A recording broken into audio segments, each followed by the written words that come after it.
It was as though Rupert Murdoch represented God and all our public figures were medieval villagers terrified of speaking ill of him. You must never anger God, for God can hear everything you say, especially if you say it in a voicemail. God has the power to destroy you, for he controls the sun, and soon he will control the entire sky, and there's nothing anyone can do about it. And then suddenly, in the wake of the phone hacking revelations, it was as though a jamming signal had been switched off, and suddenly everyone could talk openly about him for the first time ever. How do you work out, because some things, like, it's such a mixture of things. You're taking very serious, you know, the Arab Spring, for example, you're dealing with, and then on the flip side, you're talking about adverts that have particularly annoyed you or made an impact. So you have to dance, so you weave a path through those. Luckily, I don't actually have to dance. No. There would be a lot of people. Maybe next people time. seem to think I was on Strictly Come Dancing this Christmas because Charlie Brooks was on. I got a lot of confused tweets and things like that. But I think anyone tuning in would have soon seen the difference. But sorry, to go back to your point. But there's sort of a path you tread between, some of which is light and shade. Yeah. Yes. Well, I suppose. I mean.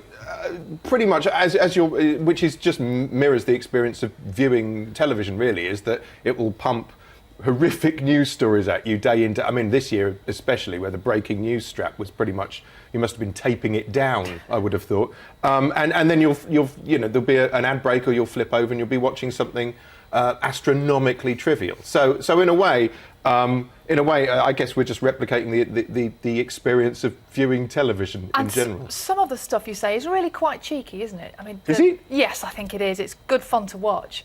Certainly, I think. What's cheeky about it? Well, I think the clip we just saw there about Rupert Murdoch and his son, that was quite amusing, I think. Which we then have to go into. We then go into because we're not allowed to. That was a pain this year. There was a lot of great footage that we weren't allowed to use. Explain that to us. Well, there's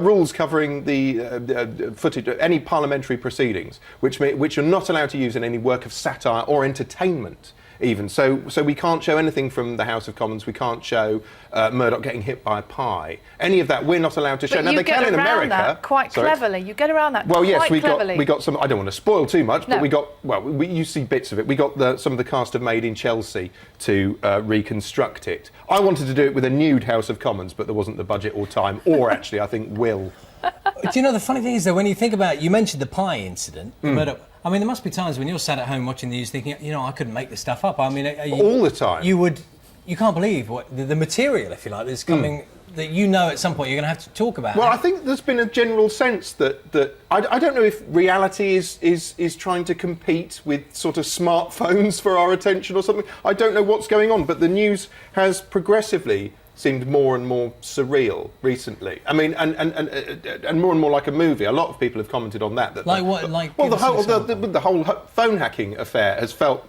like you're watching the movie adaptation live, if you see what I mean. I don't know how they just have to edit it together to make a movie of it. You don't need to cast Michael Sheen as Hugh Grant. You've got Hugh Grant being Hugh Grant. You say at one point in the programme, when you thought it was really bad, it gets worse, and then when you thought it got worse, it gets worse again. Yeah, it became almost comical throughout the year how horrible the news was getting. I mean, and for the purposes of this, of course, I have to watch it twice. So I sort of experienced 2011 twice, which I don't recommend for your psyche.